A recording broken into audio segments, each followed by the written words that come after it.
Story 1. She's Got Two Left. Church bells rang through the cold December night as softly as a whisper. The final ring hung in the air as she held her breath. It sent a chill down her spine that no cold night could.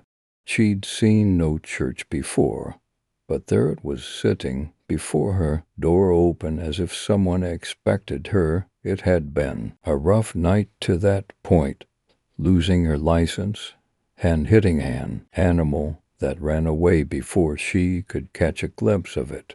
The impact caused her car to swerve into a tree, and luckily she was relatively unharmed, save a few cuts and bruises, but her car was totaled and she couldn't use the heating system for warmth.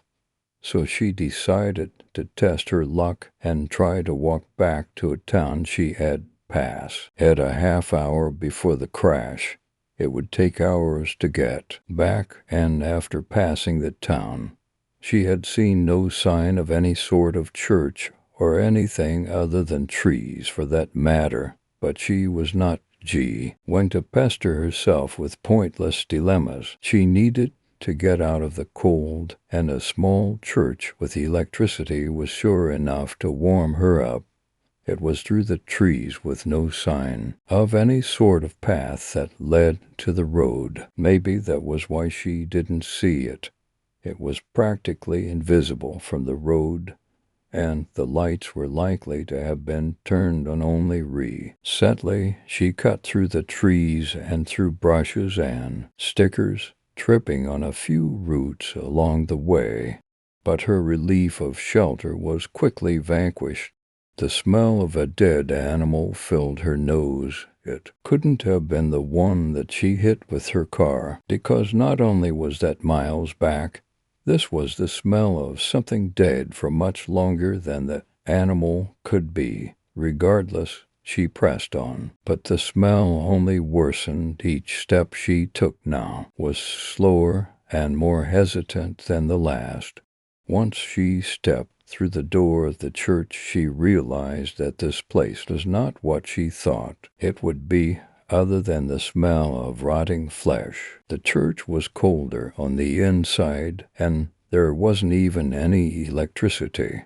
The room was lit by only candles. The windows were boarded from the outside, blocking the moonlight from entering, and upon closer inspection, so was the door.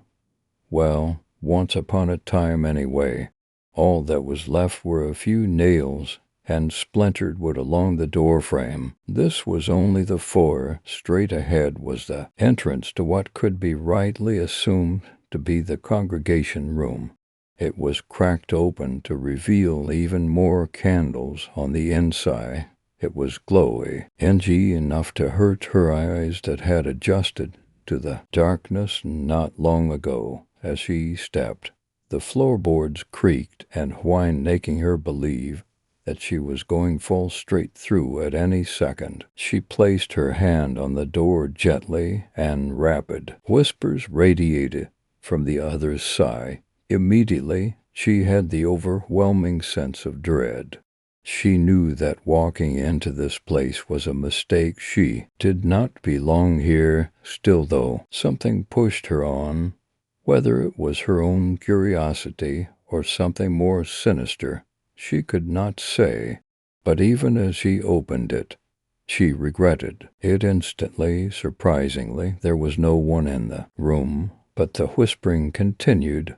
Not so surprising was the dead and decomposing deer laying on the altar. There were no flies eating at its dead flesh, but even from the doorway she could see the bite marks and claw marks tattooed on its body.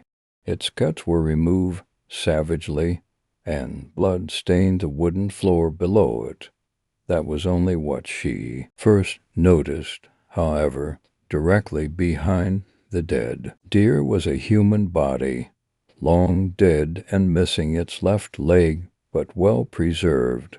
It was standing upright in a coffin that leaned against the back window of the church. Engravings flooded the walls and even the ceiling. each marking a similar size. When she got close enough to read the markings, they only said one word, a name, Carol, her name, repeated thousands upon thousands of times. Her thoughts were racing faster and faster until she heard her name spoken once and sharply. She turned to the human body leaning in the coffin. It was long dead, but there was no doubt that is where the voice came from. Common sense would tell her to run as fast as she could until her feet bled and she could no longer hear the soft church bells ring softly in the night. But that was far removed from her now. Whether or not it was curiosity was still sinister. She approached slowly, and the whispering continued and became clearer. It sounded like a conversation between a man and a woman. Once she had come face to face with the body, she heard the woman's voice hush the man, followed by a couple seconds of silence. Then, as loudly as she heard the first voice, and without the body's mouth moving an inch, the man said, finally, "She's here." The candles went out first, followed by the air getting even colder, and the silence became deafening. It was pitch black. Only the moonlight from the outside illuminated through the doorway. Carol began to make her way out of the hellish church, making sure to not trip over any benches or the dear corpse. She couldn't move fast enough, though. No matter how quickly she was able to run, it wasn't fast enough. Once she reached the inner doorway, a small, squat figure appeared in the outside one. It was very low to the ground and very inhuman, but at the same time obviously human. It was a woman in a squatting position. That was all he could make of her appearance before she dove to the left. Into the corner of the church, there was an extra bench pushed to the wall opposite the altar that she hid behind as she hoped that the woman had neither seen nor heard her. But it was hopeful feeling, or was it? Light from the first room erupted as the candles were no doubt lit again. Wet skin slapped the wood beneath it as the woman and walked or crawled. Once it came through the second doorway, she saw a feature that she had not seen before, a third leg. But it was still too dark to discern anything else until she lit the next set of candles. Carol almost gasped and gave her hiding spot away. There was no way in her mind that this thing was human at all. It was completely naked, with its skin pale gray and loose at the hips and thighs. Its face was stretched as it seemed to have a slight and pronounced snout, and its eyes were blacker than the blackest of nights, and piercing. It had long black hair that dragged behind it like a dress when it crawled. But the third leg wasn't even its leg. It was black from rot, the same color as the body in the coffin, and broken with the bond protruding from the side. The leg had tire markings, no doubt from Carol. Even though the leg wasn't a part of the creature, it still favored its side like it could feel the broken bone. Carol wondered if the thing could see her, a wonder that was short-lived as it turned to look at her with its feral eyes. "Nice of you to accept our invitation," it croaked and showed a row of jagged, razor-sharp teeth. "Please stay for dinner." Story 2. Mr. Scant. The following was dictated to me by my niece, who is currently 8 years old. To the best of my knowledge, all of the events took place as described, although the names of the people involved have been changed to protect their privacy. Mr. Scant was there when Grammy died. He said that I shouldn't be sad. Becca used she was going away to a better place. Mommy and Daddy didn't say anything to him, and they didn't even look at me. They just held each other while Mommy cried. The doctor covered Grammy with a sheet and then stood in the corner with his hands in front of him, pretending not to see anything that was happening in the small room. Mr. Scant said I was very brave. I can't remember when I met him for the first time. I think I was still 5 years old, and he helped me when the truck drove by and hit my dog Dale.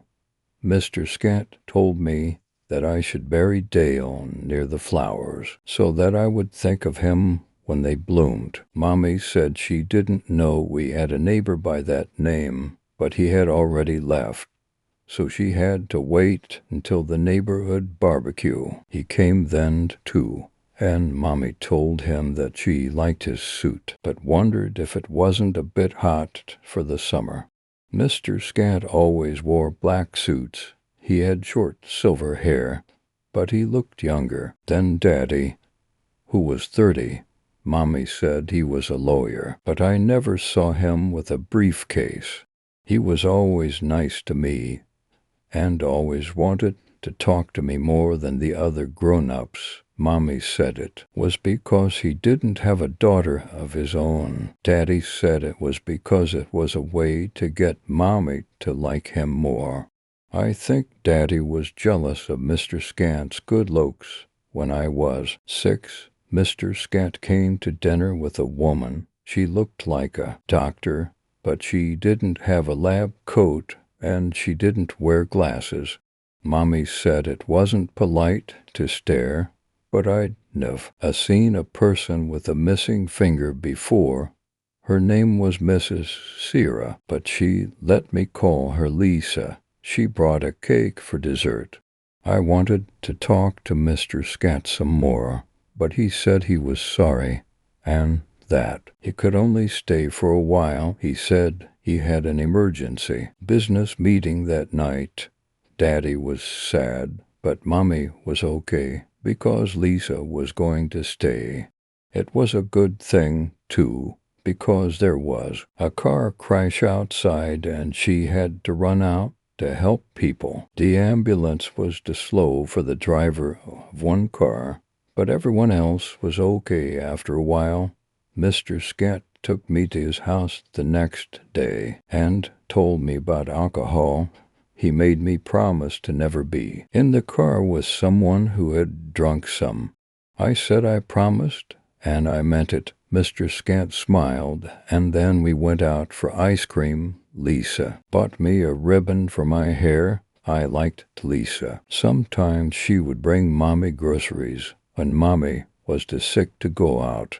Whenever we were alone, she would tell me stories from the Bible. I told her once that my friend Jenny went to church, and she smiled and told me not to forget that they were just stories like any others.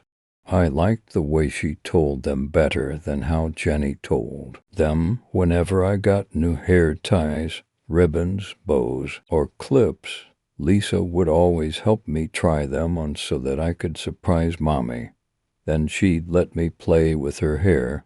I liked Lisa's hair. It was blonde and brown all at the same time, and it looked like gold in the sunshine. Lisa always said that would be prettier than her someday. It made me feel proud. One day Mr. Scant brought Mommy a green plant and a little blue box. He said it was to replace the one that had died in her window garden. Mommy said that all the plants in her garden were fine, but Mr. Scant showed her one and told her it was going to die soon. I asked Daddy how a lawyer could tell when a plant was going to die, and he said he probably poisoned the dirt, but he was smiling, so I knew he was kidding. Mommy thanked Mr. Scant for the plant and didn't seem surprised at all when the one in the window garden wilted 2 days later. Lisa said Mr. Scant had a green thumb. His fingers all looked normal to me. Mommy's garden grew really well after that, and the flowers were brighter than ever. I was 7 when it happened. The next day was my first day of 2nd grade. Mr. Scanta, and Lisa took me out to buy school supplies and then bought me lunch. It was the first time I ever saw him look sad, but he wasn't talking about sad things. He kept telling me that school was going to be fun and that before I knew it, the year would be over and I'd be in 3rd grade. He said that I could even go to college someday, and that was kind of scary. But T made me feel special that he believed in me that much. Lisa was smiling the whole time, but she looked sad too. I didn't know why, and they didn't tell me.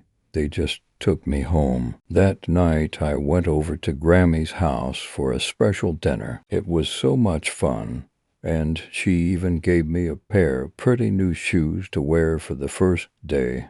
I was trying them on, looking at myself in the mirror when the fire happened. Grammy kept yelling for me to get out of the house, but I was so scared that I couldn't move. The fire truck came, and then an ambulance, and they rushed us to the hospital.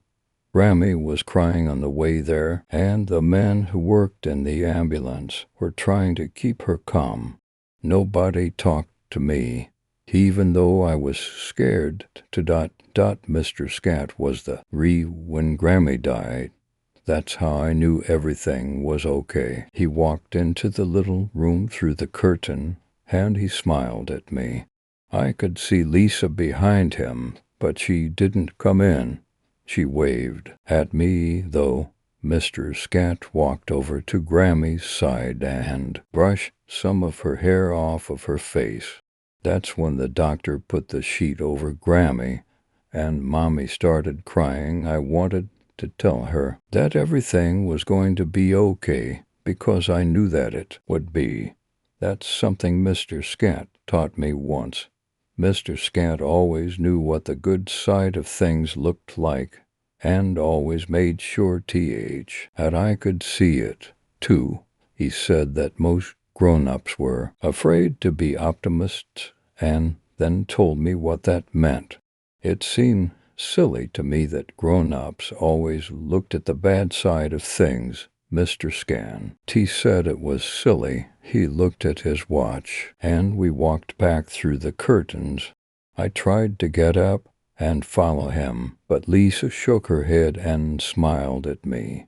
Not yet. She said I didn't know what she meant, but I told her I would wait. She smiled, then she took Mr. Scant's hand, and they walked away. The doctor told Mommy that I would be fine when I woke up. Story 3. Special. I awake, as always, to the click and whir of 1,000 hidden cameras and the rising glow of the ambient lights. Over the next 30 minutes, the curtains on my bedroom will slowly part, lighting on mechanized tracks, and the yellow sunlight of dawn will stream into the wide circular room. Like all mornings, I entertain for the briefest moments the thought of hurling myself at the windows and plunging the half-mile to the ground. I hold on to the little fantasy of wind and sky and falling for as long as it will remain, dreaming of those magnificent moments of freedom and choice.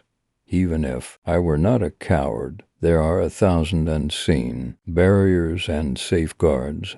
I cannot see them, but several parents are doubtlessly just outside the door and would be between me and the window. Before I could leave the bed, I allow the dream of freedom to evaporate for another morning. The woman next to me, I cannot recall her name, shifts and rolls to embrace me. I wrap my arms around her and return the affection, but there is no love in it. She is young and soft, skin still stretched taut over her athletic and perfect frame. I know that in my youth I would have been buzzing with anticipation and lust simply seeing her, but now I can only take solace in the momentary ghost of affection and the emotion. Her skin is warm, and her fine and downy body hair is smoother than the silk of the sheets I draw an abstract of. Pleasure from this closeness, feeling something akin to happiness when our bellies synchronize in breathing, pressed close as they rise and fall in an alternating rhythm. Her breath is hot and damp on my chin and neck. It only takes me a few moments to tire of her, and I swung my legs to the edge of the bed. The black marble of tea. The walls and floor of my bedroom are heated to my exact preference, so I walk naked into the large bathroom. Like every morning, I try not to focus on the near-silent buzzing of small servos and odors as each of the cameras pivots to keep me in view at all time. They must be completely autonomous, but it amuses me to think of 1,000 uniformed parents tediously tracking my every move. 16 hours a day, they would be madder than I mind now. The routine begins. Not identical every morning, but a tiny repertoire of ordered tasks combined in a slightly different order than the day before. Shave, shower, preen, pose, smile, evacuate, masturbate. By altering my routines with feckless reorganization, it gives the impression of variance where there is none. The parents tell me that tea is just one of the reasons my channel is still so popular, despite being functionally identical to my father's and his father's before us. I have a flair for fakery, for lying. It makes them proud. It makes me hollow. I can choose what I want to do for the rest of the day from an approved list. Another beautiful facade of freedom. I can hold court over 100 gladiators and command them to break each other apart. I can paint on a canvas 100 feet tall. I can inhale hallucinogens and stumble through the 1,000-acre wildlife preserve on the outer decks of the tower. I can copulate with my choice of limitless young women or men. I can beat a child until his skull caves in. It is, of course, a limited form of choice. I cannot go back to bed and weep. I can never say stop.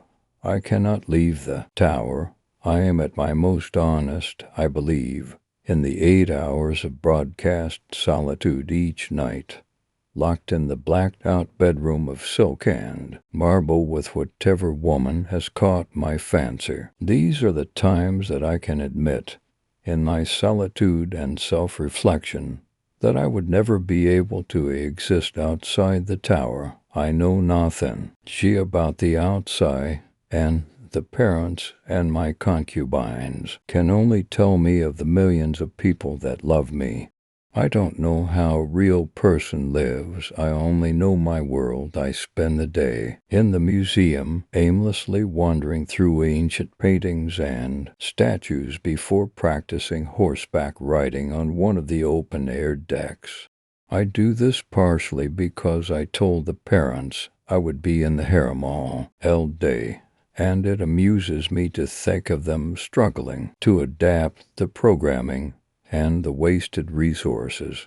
When I am done for the day, I retire to a balcony with a drink. The jagged spires of the horizon look like teeth as they swallow the sun, and I can feel the cold, familiar knot in my guts that unease and dread at the crawling passage of time. I've been as careful as I could not to conceive, but that can never last. I have no illusions about this. Sooner or later, I will have a son.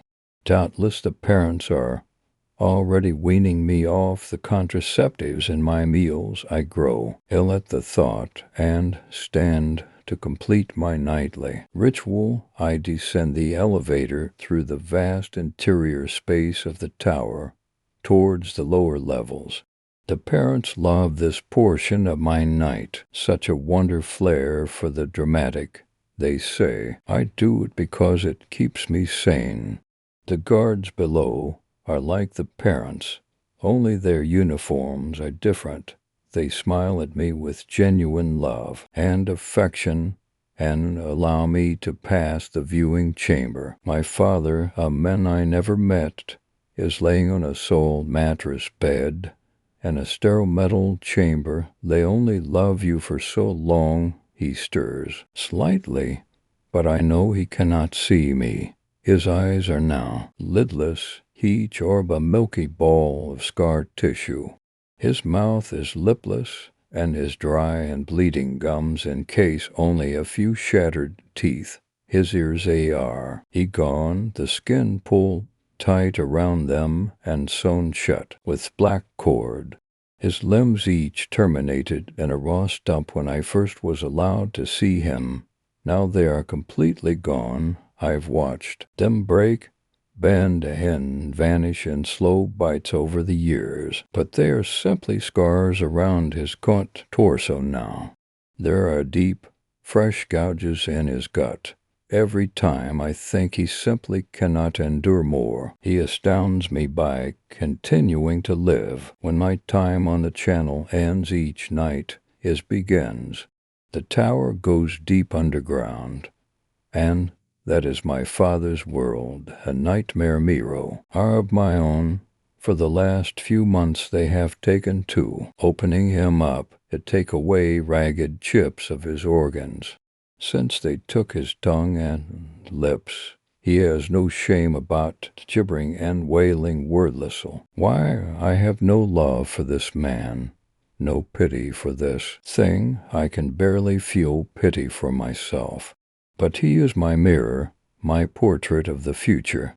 The people that love me now will grow weary and will fall in love with my inevitable son later. These same people will delight in watching my slow and surgical dismantlement.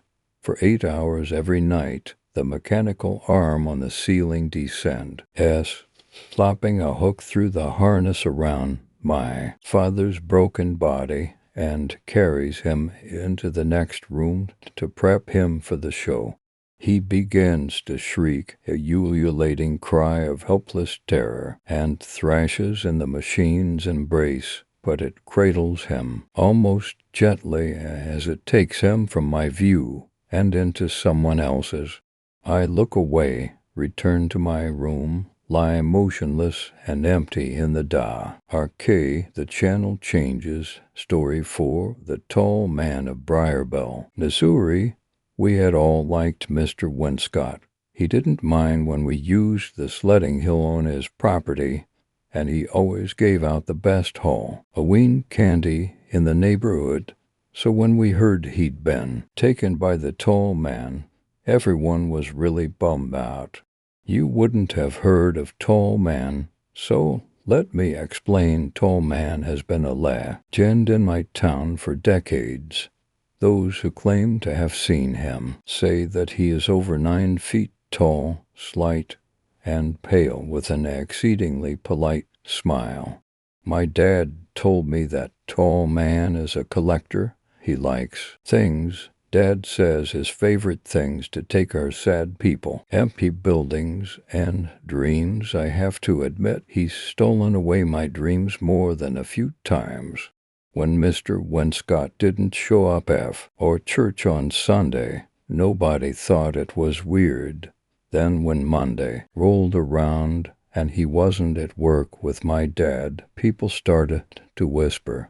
My parents thought it was odd, but not particularly concerning. But then the rumors started that Tall Man had gotten him. A kid in my class even said that he had seen Tall Man in Mr. Winscott's house through a window. I told my parents what Jake had seen but they only laughed.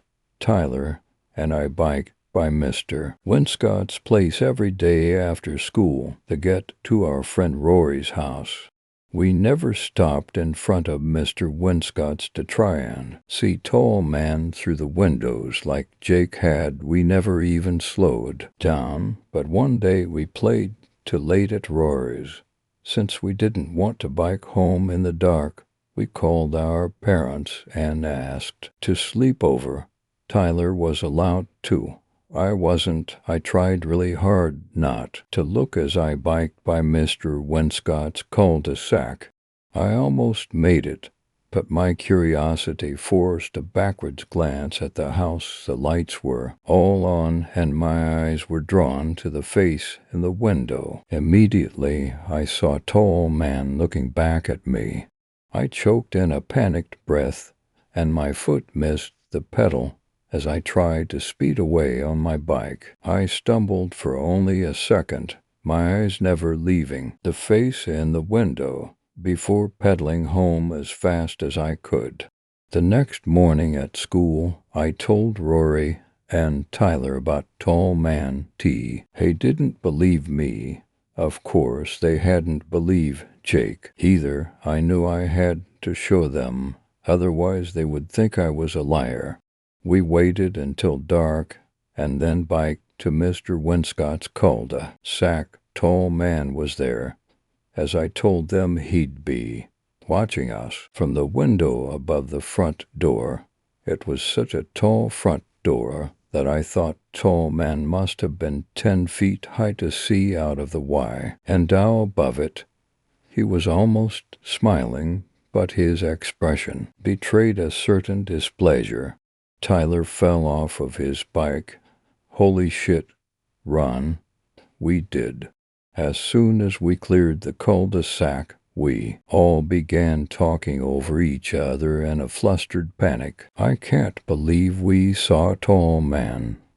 Did you see the look on his face? We have to tell the cops. We went back the next morning with more friends, but Tall Man was gone. We went back the next day, but again could see no one behind the window. We began to wonder if Tall Man only came out at night. A few nights later, as we sat in Rory's basement waiting for a pizza to arrive, we decided to sneak out and see if our theory was true. We quietly rolled our bikes down the driveway and into the street. We took off from Mr. Winscott's house, torn between hoping Tall Man was there and praying that he wasn't. We saw him as soon as we biked into the cul-de-sac. He was still standing there after all, and this time he was outright frowning. He's mad, Rory said. He wants us to stay away. I don't get why he only comes out at night, Tyler said while he snapped a picture. Don't, I hissed.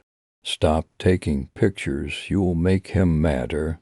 Maybe he watches us in the daytime, too, Rory shrugged. Maybe we can only see him at night because that's when the porch lights come on and shines right in the window. It was a chilling thought. We decided to test Rory's theory the following Saturday, emboldened by the assumption that Tall Man could only watch us but never come out. As soon as the sun came up that morning, we biked to Mr. Winscott's. We had to get close, almost all the way to the beginning of his driveway, but Tyler swore he saw Tall Man still standing in the window. I made hand binoculars and squinted at the window for a few more minutes before Tyler suddenly said, "Let's go," hopped back on his bike, and pedaled off. We caught up to him a few blocks later. What the hell was that? I said it was Tall Man was there, but he looked different this time. Like how? Rory asked. I don't know. He looked angry or just wrong somehow. It was days before we could convince Tyler to go back to Tall Man's house. And even then, he insisted on taking his teenage brother Matt with us. Matt wasn't impressed with our stories at all. He didn't believe us, but he came anyway for Tyler's sake. As soon as we got close enough to see Tall Man in the window above the door, Matt got off his bike. He stared and squinted, and stared some more. He got closer than we had ever dared to go. At night, we followed nervously behind him. Matt walked up the driveway and then down the stone path to the front porch. We dared not follow that far. Then Matt went up the porch stairs, right up to the door. "Holy fuck," he said. Then a few more four-letter words, and suddenly Matt was running down the front porch, down the path, down the driveway, and out into the street where we waited. "What is it?" Tyler asked him. "There is no tall man," he said, out of breath. "Call the cops now." And he was right. It wasn't tall man after all.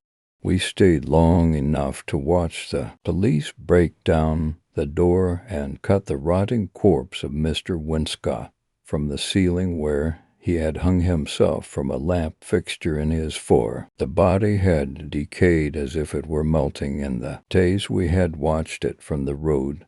Mr. Winscott had written no note and made no goodbyes, leaving behind only the sad imprint of a divorced, middle-aged man suffering a sad, well-hidden depression. It was weeks before the town lost interest in the tragic suicide, and months before kids stopped asking us to describe the body in all of its gory detail. Eventually, even Tyler and Rory stopped talking about it. Everyone had moved on. Everyone except me. See, there was one detail that always bothered me. One thing I never told Rory or Tyler. It was about the first time I'd seen Tall Man. The time I'd been alone. The thing was, I'd seen Mr. Winscott that night. He'd been sitting alone in his kitchen eating dinner, but I'd seen something else, too. In the upstairs bedroom window, there had been an impossibly tall, impossibly pale man staring back at me, and he'd been politely smiling. Story 5, Where Monsters Come From. Horror stories are all about monsters, things out to get you, eat a few people, make a bloody mess, and have you scared for your life. But no one ever wants to consider where monsters come from, or why we are so eager to read about them. I have a story to tell, though, believe me when I tell you it is unpleasant to say the least. 3 years, 6 months, and 15 days, exactly how long it has been since I made the unholy mistake of questioning where these stories come from. It was my 18th birthday, you see, and, like all people at that age, I believe I was smart enough to know what I was doing. I was wrong, so wrong. I found through the darker channels of the internet various ways one was supposed to be able to commune with spirits. Some of these are easy to find and preached as New Age spirituality. I went just a little bit deeper. There exist a few ways in which one may be exposed to some of the primal origins of the universe. I will not tell you how to find them, much less how to do them. Trust me when I tell you it is best that way. I had set the event up. It was not so much a ritual as it was a lot of painting very odd and very uncomfortable symbols, with a few candles placed around me for light. I put in my headphones and listened to a song I had been instructed to. The song itself was not so bad.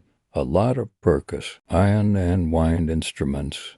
Nothing terribly unusual about it. I sat still for as long as I could. I closed, meditating, hoping to encounter something. I don't know, an out-of-body experience, a voice, a face in the candle light. None of it happened. I sat for as long as I could before my back started to ache. I stood and know it, having wasted so much time. Opening my eyes, I saw the candles were just barely alive anymore, struggling to fight back against the darkness. As I turned to flick on the lights, they whispered their last breath and died. It did not immediately occur to me how long I had been sitting there that the candles could burn out, because as they did, something else entirely different happened. In the darkness I saw what looked like specks of dust, small gray and white particles of fluff hanging in the air. Pausing, I reached out to touch them, only to see they were much like stars, hanging too far from reach to touch. I looked down, the totality of heat darkness erasing my body from vision. But I was distinctly aware that my feet were no longer touching anything solid. I closed my eyes and took a deep breath, my lungs filled with what felt like a hot and cold smoke. But I did not cough. The sensation was electrifying. I exhaled quickly, and the feeling vanished. Opening my eyes, I was witness to something I cannot begin to describe with accuracy. The dust began to collect and swirl slowly, as if moving on a time lapse. This dust coalesced into a swirling mass of galaxies. Miniature galaxies began to take shape in the abyss. I began to comprehend what was going on as the music faded and became a deep throbbing vibration, almost like someone tugging at a massive cord that was strung through my spine. I blinked, and in an instant, I felt a pull from my chest. Before I could open my eyes, I felt myself moved, and a deep sense of unease overtake me. Not terror. No, I was not scared just yet. I was thrilled. Honestly, I was uneasy, like when you feel something is out of place but cannot tell what. Then I was met with it. A thing that is so utterly insane in its creation, it defies any logical description. A solid gaze, a mass of known teeth and eyes, countless eyes, holding endless eternities of birth and death, destruction unbridled and horrors unknown. The man unfolded, and these planet-sized optic things, all of them, focused on me, so tiny in comparison. Abject horror. There are no words for what I saw. The milky eyes, unseeing and yet witnessing all, held within them terrors of every nightmare. I lifted my hands to protect myself. In some feeble attempt to shield them, my hands began to fray the fingers, a searing heat ripping through the flesh until nothing but tendrils of fibrous membrane any remained. I was forced to watch through some unseen light as my hands and arms began to unwind, like a spool of thread pulled apart. The agony was maddening. There was nothing else in those blessedly quick moments, just the pain and the horror, as I saw my form become nothing, drifting off into the darkness. Closing my eyes did not save me. It was as if my eyelids had become immaterial, and were no longer serving a purpose. It took seconds for it to reach my head, by which point my screams had died out. The next instant I was looking at my own face, but it wasn't me. I was me. This fake me with its back towards the endless monstrosity met my eyes with a hushed glance. Its eyes were backwards, the pupils were white, and the whites were black, with no color to be seen. The skin looked cracked like dry earth, and under it seemed to pulse a faint purple glow. The thing looked like a charred-up mockery. Then, with deliberate slowness, reached out and hit my chest. Then it was gone. The endless beast, with maws that could swallow galaxies whole, chopped with grotesque impatience. My attention could not be taken away from it. The dust from earlier began to swirl here now too, slowly drifting into his eyes, taking me with it. I could not pull away. I was pulled into the infinite reality that this thing was. There was no concept of time. It was just one strange pain after another, being pulled apart by nothingness, burnt alive by icy fire, slowly crumbling to dust and confronting at other meet time and time again. Then it finally happened. It was the rebirth of myself. I was gone by this point, driven into the darkest corner of my mind to escape the physical torment. But instantly, without a fight, I was pulled out by some ungodly power, forced to watch as the horrid teeth spewed forth what could only be called monsters. They were ancient, giant, and without description. That vibration returned like a giant chord had been struck, and suddenly I was shaking too fast to see what was going on. Everything blurred and faded to darkness. I blinked and inhaled sharply as my senses returned to my tea. The music had stopped. I was sitting now, surrounded by a few candles, almost new in height. My chest felt like it was hit with a hammer. My body burned like it was pumping acid in my veins and my head. No painkillers in the world would solve the pain that seemed to push forth from my brain out to darkness was still then, as if it was a loving blanket. I've never been afraid of it since then. Since I saw it, though, I swear I did. The origin of all nightmares, blind and mad, deep in the center of the universe.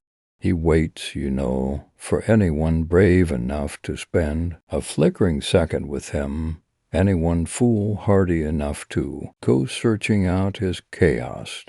Even you can witness the birth of true, primordial evil.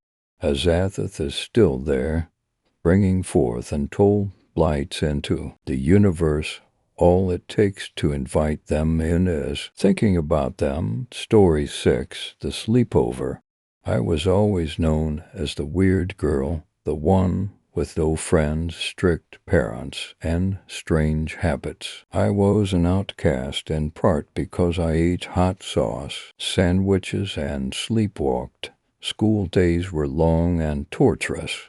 There was nothing good about middle school. The worst part was definitely the ridicule on the popular crowd. They roamed the school in a pack, infecting others with their hatred and prejudice. I tried to avoid them, but they always tracked me down. They could have been bloodhounds, as fate would have it. One school day I met a new girl, Ella. The best part about her was that she had no clique yet. All the groups were vying for her attention. She was everything the popular crowd wanted. Outgoing and fashionable. Ella was relatively good at sports, which left the jocks clamoring for her attention.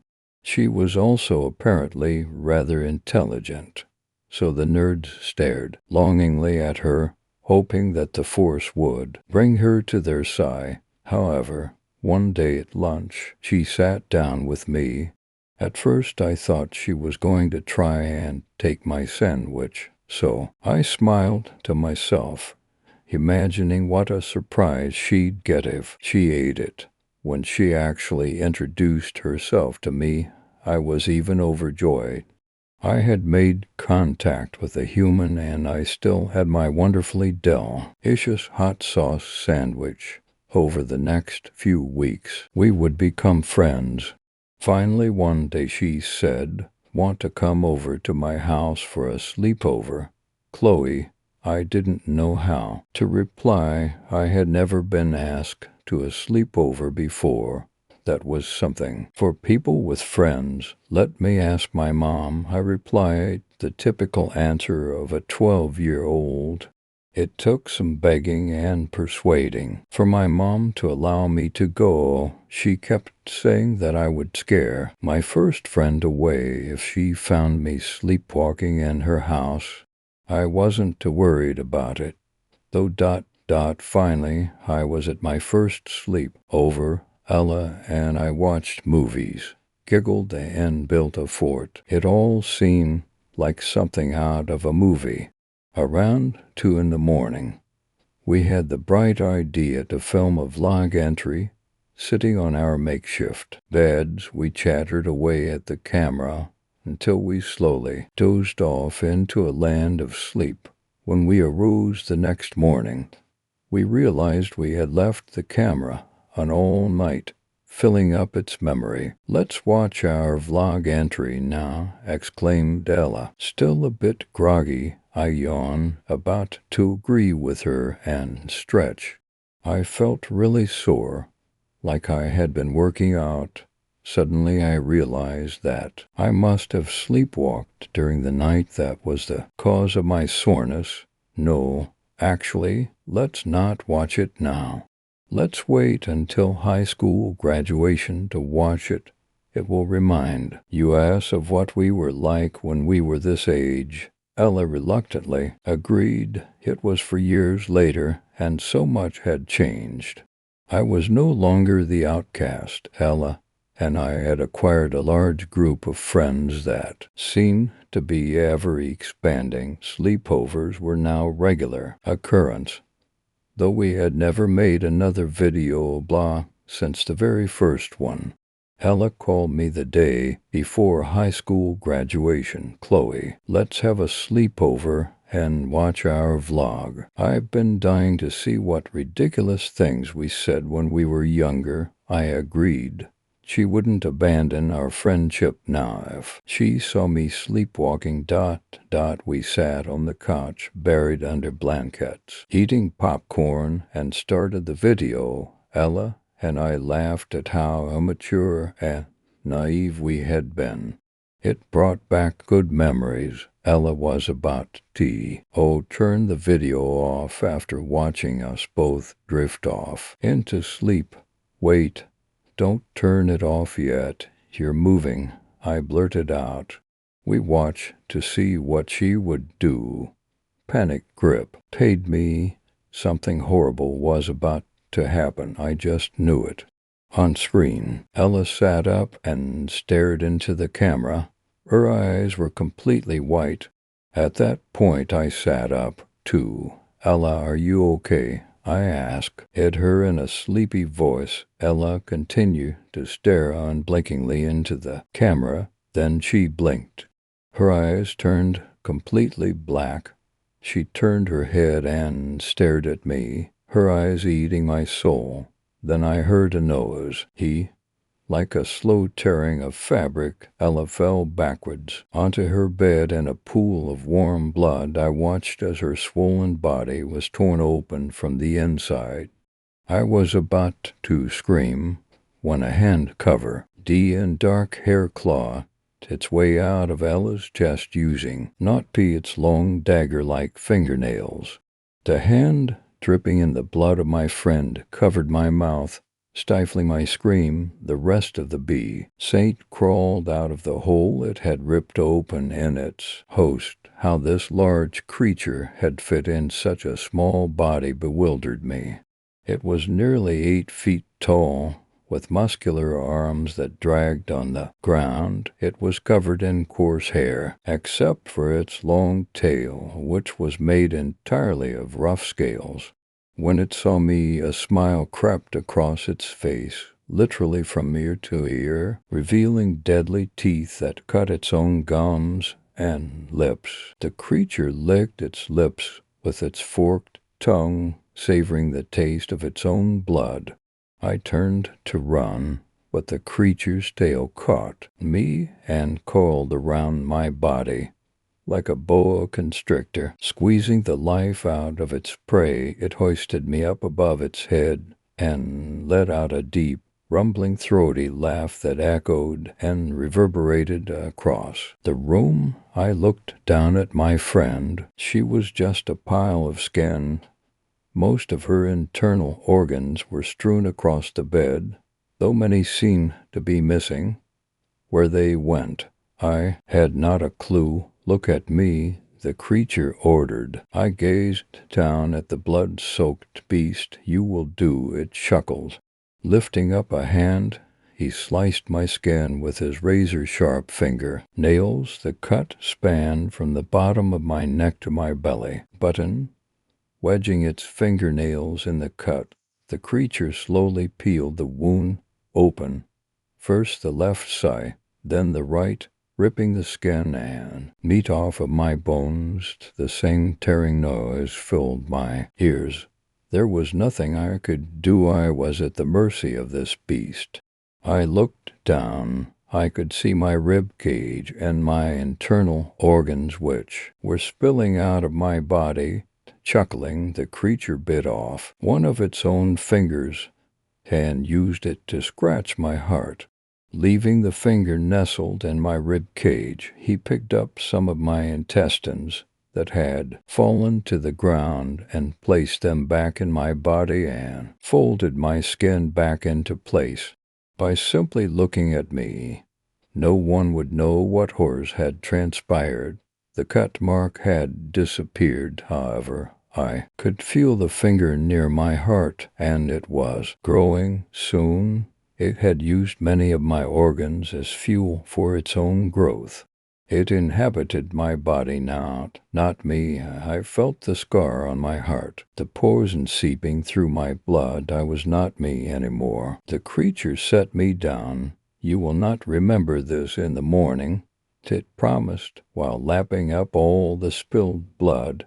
It proceeded to pick up Ella's skin and crawl inside. Looking around, no one would be able to tell what tragedy had taken place that night.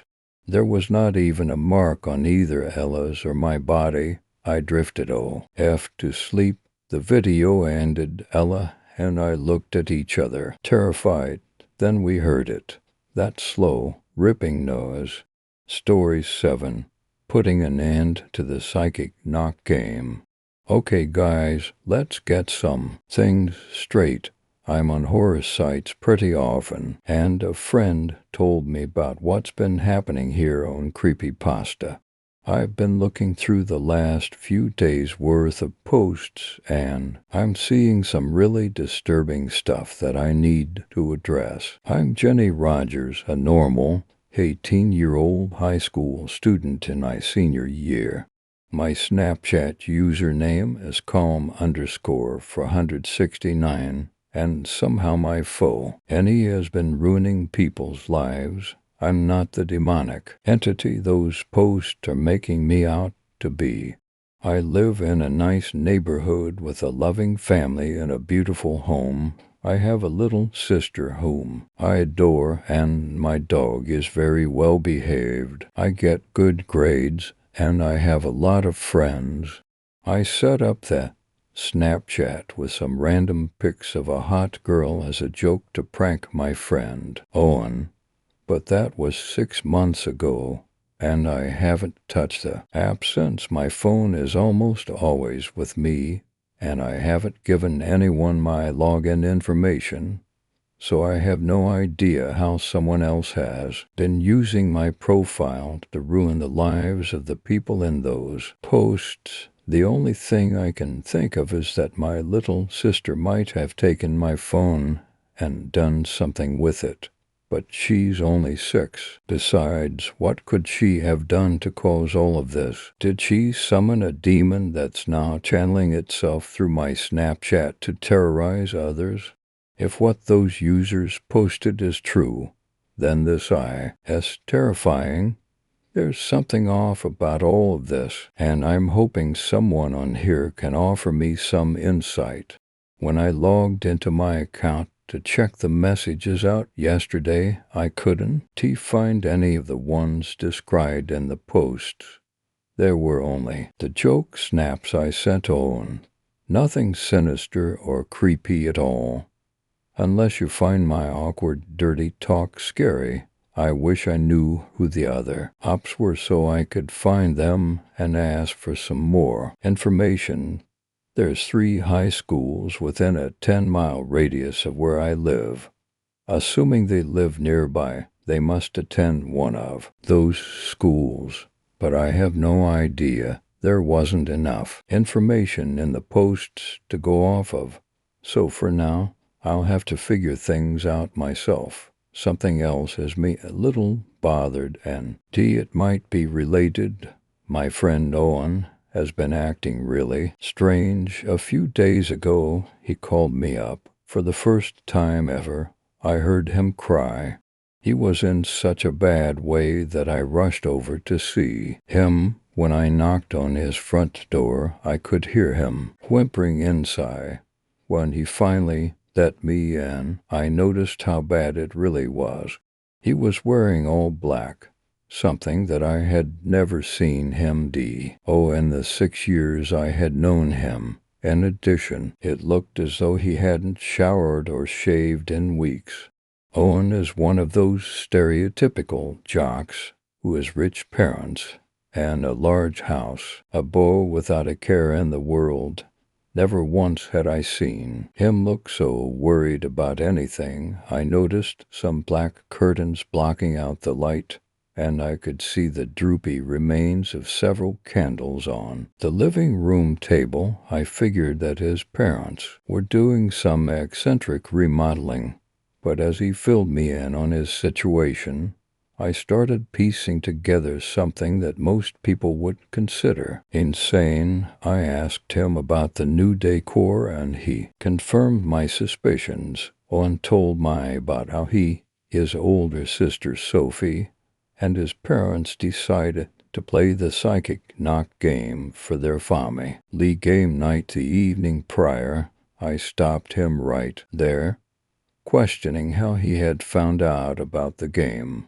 He told me he had gotten a message from my Snapchat profile, and it sounded like something I would have told him to try. So he got his family to play too. They followed the rules perfectly. With a painfully beating heart, I listened as Owen said it was my door that they chose. His family had dropped him off at my house plenty of times, and knew they the route and what it looked like. Tears began to slide down his cheeks when he explained the aftermath of the game, and I hugged him comfortingly. He told me how weird sounds, creepy whispers, and a headache that wouldn't go away at all plagued him relentlessly, and he knew that he needed to get out of the house. Owen went on to explain how he had woken up the next morning after a terrible night with little sleep, and that's when he realized his family was missing.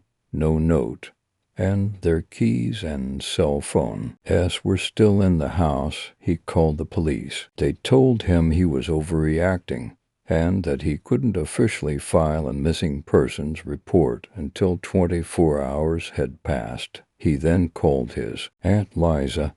She was on her way there to pick him up so he could stay with her until his parents' return.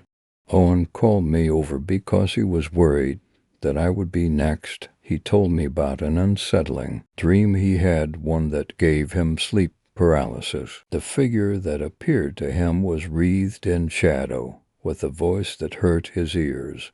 The being had told Owen that it spared him, unlike his family, because it wanted him to deliver a message to Emmy. It told Owen that I was the lucky one chosen to help bring the being into our plane of existence, and that it would keep playing with their human toys until it made its way to me. No further explanation had been given to him. As he told me all of this, he broke down sobbing again. I reassured him it was okay, and that it wasn't his fault. I promised that we would find his parents, even though a nagging voice inside of me told me that my promise was for naught. As if finding out about Owen's family wasn't enough, I now have another concern. I deleted the app last night, and when I woke up it was back on my phone. I just did a full factory reset, which should have wiped everything, but the app was still there. As soon as I got back to the home screen, next to it was a notepad app that I've never downloaded before, and upon opening it, I found these 3 paragraphs. Behold my servant, whom I uphold, my chosen one in whom my soul delights. For I know the plans I have for you, plans to prosper you and not to harm you. Offer every part of yourself as an instrument. Delight in burnt offerings and sacrifice. I am the gate. You will keep my commandments. If you do not listen, and you do not take it to heart, then I will send the curse upon you, and so do I ask. All curse your blessings for you and members of your household. This book of the law shall not depart from your mouth, but you shall meditate on it day and night, so that you may be careful to do according to all that is written in it. What should I do? Is there any way to stop this? Why is it targeting me? And what is it? I just want to end this, not hurt anyone else. Essie, please. If anyone has any insight on an entity like this, contact me. I can use all the advice I can get right now.